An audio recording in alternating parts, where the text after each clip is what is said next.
नमस्कार दोस्तों, स्वागत है आप सभी का हमारे YouTube channel Haryana media news पर। तो दोस्तों, क्या दूसरी दुनिया यानी अंतरिक्ष में भी लोग रहते हैं? वहाँ की दुनिया आखिर होती कैसी है? वहाँ के लोगों की भाषा कैसी होती है? क्या हम भी कभी अंतरिक्ष की सैर कर पाएंगे? वहाँ की दुनिया को जान पाएंगे? दोस्तों, हम जानते हैं कि आप में से कई लोग अंतरिक्ष की दुनिया के बारे में जानने के इच्छुक होते हैं। आज की ये वीडियो ऐसे ही युवाओं के लिए खास होने वाली है। दरअसल वैज्ञानिकों की कई वर्षों की मेहनत के बाद इन सभी सवालों के जवाब ढूंढने में काफ़ी हद तक मदद की है। इसी से जुड़ी एक बेहद चौंकाने वाली खबर है जिससे दुनिया भर के वैज्ञानिकों में काफ़ी उत्साह है। शुक्र ग्रह पर जीवन के संकेत मिले हैं। जी हाँ, इस ग्रह पर वैज्ञानिकों की खोज के अनुसार फॉस्फीन गैस मौजूद है। आइए दोस्तों, जानते हैं अंतरिक्ष की दुनिया से जुड़ी कुछ खास बातों के बारे में। दोस्तों, वैज्ञानिकों ने शुक्र ग्रह पर वास्तविक जीवन के रूपों की खोज तो अभी नहीं की है, लेकिन वैज्ञानिकों का ऐसा मानना है कि पृथ्वी पर फॉस्फीन गैस तब पाई जाती है जब किसी और ग्रह पर यह गैस है। यदि ऐसा है तो इसका मतलब कि वहां बैक्टीरिया भी पैदा होता है। यदि ऐसा है तो वहां जीवन की कल्पना की जा सकती है।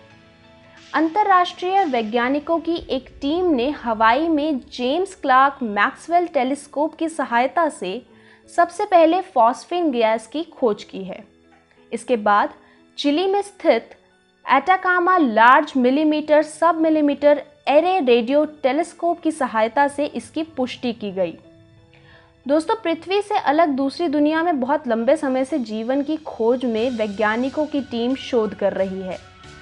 दरअसल जर्नल नेचर एस्ट्रोनॉमी में एक शोध छपा है जिसके लेखक हैं जेन ग्रीव्स कार्डिफ यूनिवर्सिटी के खगोल वैज्ञानिक हैं। उन्होंने अपने शोध में कहा है कि पृथ्वी के बाहर जीवन की तलाश में कई देशों के वैज्ञानिक लगे हैं और वे इसके लिए टेलीस्कोप एवं शोध का सहारा ले रहे हैं।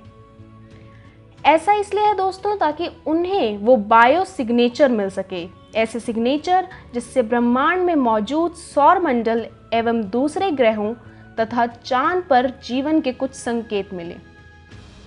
शोधकर्ता क्लारा साउसा सिल्वा ने इस बारे में कहा है कि अब तक जो भी बातें पता चली हैं, इसने ये तो स्पष्ट कर दिया है कि यहाँ फॉस्फीन गैस मौजूद है। इससे यहाँ जीवन की कल्पना की जा सकती है। उनका कहना है कि फॉस्फीन गैस है और जीवन है, तो इसके मायने ये हैं कि ऐसा बहुत हद तक संभव है कि आकाशगंगा में ऐसे और भी ग्रह हों जहाँ पर जीवन की कल्पना की जा सकती हो। अमेरिकी अंतरिक्ष एजेंसी नासा अब एक प्रयोग करने जा रही है। ये एजेंसी धरती को बचाने के लिए एक यान छोड़ने के लिए मन बना रही है और इसके जरिए धरती की ओर तेजी से बढ़ते हुए एस्ट्रॉयड का रास्ता बदला जा सकता है। ये यान उस एस्ट्रॉयड यानी उल्का पिंड से 14,500 मील तक प्रति घंटा की रफ्तार से टकराएगा। इसी दौरान बुधवार को ये एस्ट्रॉयड पृथ्वी के एकदम से नजदीक से होकर गुजरा। इस घटना ने वैज्ञानिकों के साथ साथ आम लोगों को भी एक पल के लिए डरा दिया था। दोस्तों, इस विशालकाय एस्ट्रॉयड का नाम है 1998 OR2। इस खगोलीय घटना को लेकर एक विशेषज्ञ का दावा है कि दोस्तों, अगर गलती से भी ये 2 से 5 मील की चौड़ाई वाला एस्ट्रॉयड पृथ्वी से टकरा गया होता तो इसके प्रभाव से पूरी की पूरी मानव सभ्यता नष्ट हो सकती थी। ऑस्ट्रेलिया के वैज्ञानिक एलन डफी ने इस खोज को ऐतिहासिक बताते हुए खुशी जाहिर की है। उन्होंने कहा है कि ये एक रोमांच भरी खोज है।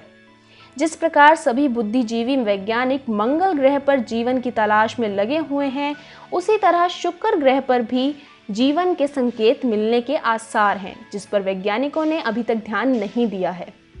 DW की रिपोर्ट की माने तो ये पता चलता है कि फॉस्फीन एक फास्फोरस का कण होता है।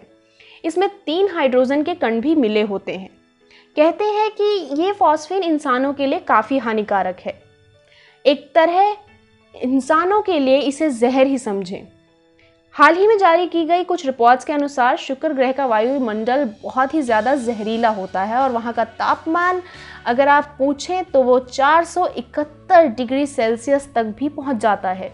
इतना तापमान शीशे को भी पिघला सकता है। ऐसी स्थिति में अगर शुक्र ग्रह पर यह साबित भी हो जाता है कि जीवन है, तब भी इंसान को वहां जाने की स्थिति में तो फिलहाल बिल्कुल भी नहीं है।